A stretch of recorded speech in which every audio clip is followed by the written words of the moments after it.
Smacking, cracking, and watching. Follow me on Twitter. Subscribe.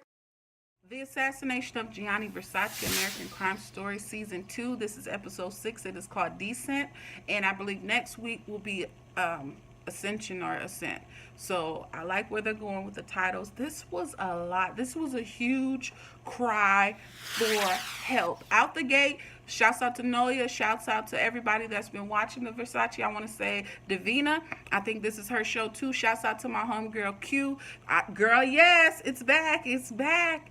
And shouts out to my Sydney homegirl. If you are watching too in Sydney, Australia, my Dynasty sister, Akiku. What's happening? Andrew Cunanan, this serial killer, this broken man, this odd son, this liar, this compulsive liar, this very aware of his surroundings, this strung out drug addict who ends up killing himself after he's ruined the lives of 5+ people, of powerful men who had money, older men, younger men, his infatuation with Gianni.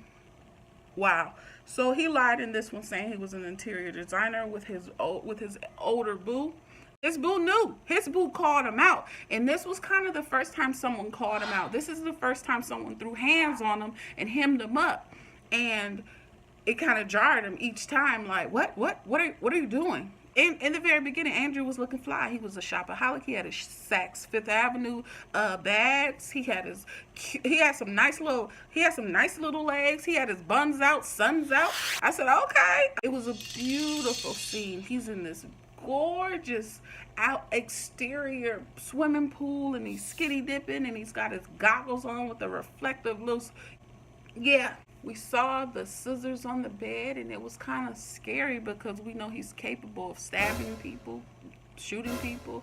So when he was opening his gift, I'm like, uh-oh, do y'all see the scissors? Am I the only one looking at these scissors? Like, what's going to happen next? A lot of scary, creepy moments because we saw a picture. The picture of everyone in the picture was dead. I think he killed everyone that was in that picture. It was nuts. Eerie, very eerie, some parts of this episode, number 6. He had his color coordinator wardrobe. He seems to be living the life that he's wanted for 5 episodes, and he loses it. He loses it by just lying and not being himself. He had someone who's supporting the heck out of him. He had a good sugar daddy, okay? And Norman wasn't going. Norman's homeboy, the ultimate shade thrower, the shade cascader, the shade king, okay? He wasn't playing. He was like, yo, don't hurt my friend. That's the type of friend that we need. Somebody who's going to call him out and make sure your circle stays tight. And he had his friends back at the end of the day. You can't hate on him for that. But when he shook that ladder, I said, oh, snap, this man going to fall over this glass staircase railing. And like I said, it's those eerie, creepy moments. They gave us about 10 of them in this episode of what is Andrew going to do next? There was some coke in this episode, and I ain't talking about always Coca-Cola, yeah. Nah, he was sniffing and he was shooting. Like I said, they're showing what we kind of all were thinking, like, all right, was he on that stuff? So he was battling a mental illness and substance abuse. Terrible. And we got to meet Mama. Oh, I've been saying all these episodes, what's his family background? How's his mom? Did he have any friends? The answers came out. We met Lizzie. We met his mom.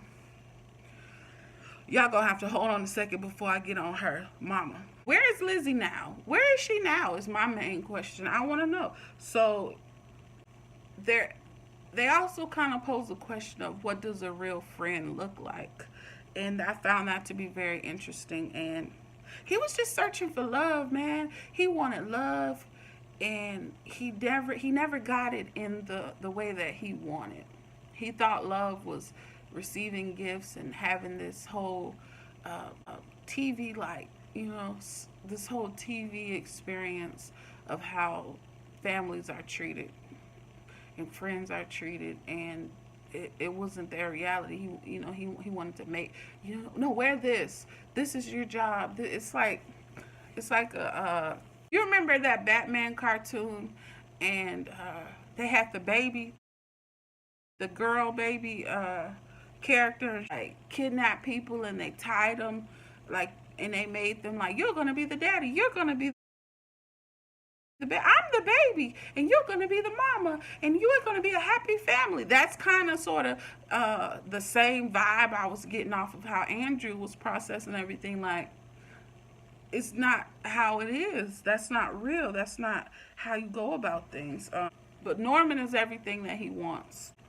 Norman has everything that he desires, and he wants to build a future. The love that he has for this guy is like weird. He's trying to better him. Like, Norman wants him to do better, but Andrew doesn't. He just can't quite get on the train tracks. You know, he can't get on the right path to what he needs to do. It's sad. So we see Jeff and David, which is nuts, because I'm like, wow, we all know how this ends, right? Young, and it's crazy because David is young Lee Miglin. It's like, you, Lee, what are you doing at this party? Where is your wife? You up in here flirting, I have to see you. It was so nasty. I'm like, this fool gonna kill you. You came all the, you here with your rich friends, and you worried about flirting with this young dude? That's trifling. That's so trifling. You know what I mean? Just nasty. I wonder how his family reacted to this episode. Cross the faces off of the picture. Knew his real name, called him, you were working at the thrift shop. Ooh, the shade. We're at the club, right? And to see him go in there tipping his barkeeper, going off to the back, and we see this whole, hey, this is the little flame, and you show this big fiery situation, and he's strung out. You know what I mean? Strung out, because once you get on that stuff, man, you're chasing the first high. Once you get on that stuff, you'll be chasing your first high, and you'll never ever feel it as crisp or whatnot. And it's sad, but don't do drugs, y'all. Crack is whack. Crack is cheap. Just say no. Sending that postcard. Why send the postcard? You know, like, for real. That's some weird stuff. It was like I said, that was the first time where someone hemmed him up, put the hands on him, and it kind of was like, I don't know if he liked it, the aggression, or if he wanted to just, like, was he testing him to see where it would go? But okay, so his mom, we get to the mom, and she's sponge bathing him, and I'm like, then she's like, you don't smell like yourself. What? And then she tells a story about how she was proud of her son, and the guy the kid who came from privilege, you know, he's struggling right now, and all the same, she's in her delusional state, and he's sitting there weak as all get out, having an episode. He's depressed, and he's trying to tell her, I'm not happy, and she's just ignoring it. And it's like, wow, boy needs help. This man needs to be like, he needs to talk to a therapist. He needs to go to the emergency room, and they give him some sort of treatment. You know what I mean? Like, I don't want to say he needs to be committed, but he definitely needs to go on some sort of emergency detention for his mental health. You know, that was sad. That was a game changer. He went from a mansion to a room with no bed, to being strung out, trying to break it back to his mansion with his ex-lover, and in his mama tub, and then driving away in that black Infinity. My goodness, The Catch, yo. So many parts of this show remind me of this TV show that got canceled. It was called The Catch. I used to like it. It was a good one, but it was a con game. It's a con game so much like what Andrew does. He said, when Norman said, I'm not the one, and he said, you are the one. I'm like, dang, this fool is nuts. Wow, that, if anything, that was the most powerful, one of the powerful scenes of this episode, of him just not being able to take what people tell him.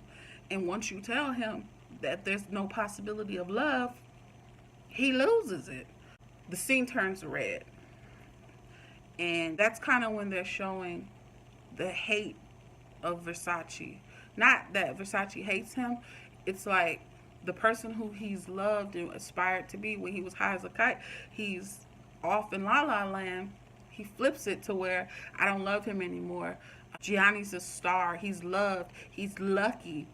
He wants to be loved. You know, Andrew wants to be loved. And all of a sudden he's like, oh no, man, we equals. We should be equals. Complete scene of jealousy. The red is jealousy, envious, and hateful.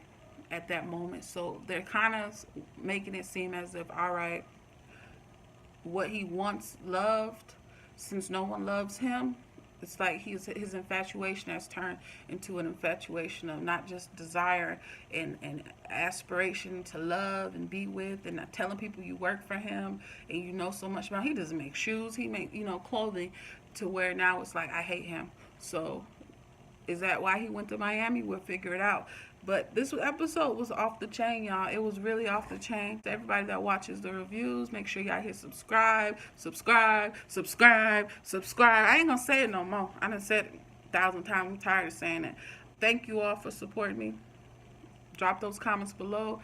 And wow, I can't wait. Like I said, for the Monica Lewinsky one and the Hurricane Katrina one. I think Hurricane Katrina is next.